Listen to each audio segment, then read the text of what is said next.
Waspada, lagi-lagi corona tanah air pecah rekor. Dalam 24 jam terakhir, kasus harian positif COVID-19 bertambah hingga 29.700 kasus. Ini menjadi angka tertinggi sejak pandemi COVID-19 dinyatakan resmi masuk tanah air pada Maret 2020 lalu. Tidak hanya itu, angka kematian akibat corona juga mencatat rekor baru di angka 558 jiwa. Ini menyebabkan secara total pandemi telah merenggut hampir 61.000 jiwa. Secara akumulasi, total kasus positif COVID-19 di Indonesia kini tak kurang dari 2.313.000 orang. Dengan catatan 1,9 juta dari pasien yang terinfeksi berhasil sembuh. Provinsi DKI Jakarta kembali memimpin penambahan kasus COVID-19 secara harian dan kembali mencetak rekor tertinggi, di mana terdapat 10.900 kasus baru, kemudian disusul Provinsi Jawa Barat, Jawa Tengah, Jawa Timur, dan Yogyakarta.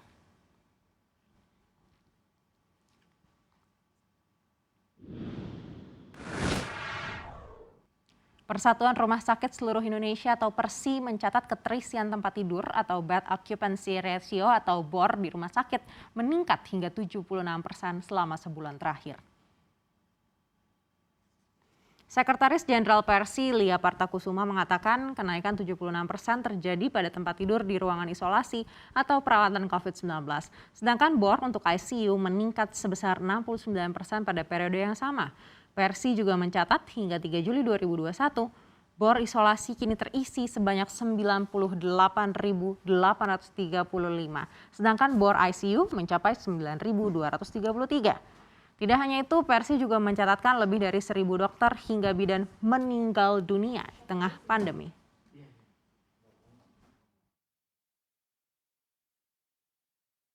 Yang tentu harus kami urusi di Rumah Sakit Seluruh Indonesia. Nah, ini juga sama, BOR-nya meningkat terus ya. Untuk isolasi COVID-19 dari 1 bulan kita lihat naiknya seperti ini, 76%, kemudian ICU 69%. Memang nampaknya belum sampai ke 80%, tetapi ada beberapa daerah yang memang sudah menunjukkan angka lebih dari 100%. Kita lihat BOR-nya juga sudah 74%, tetapi kalau kita lihat satu persatu itu akan berbeda-beda, tidak sama dari satu daerah ke daerah lain.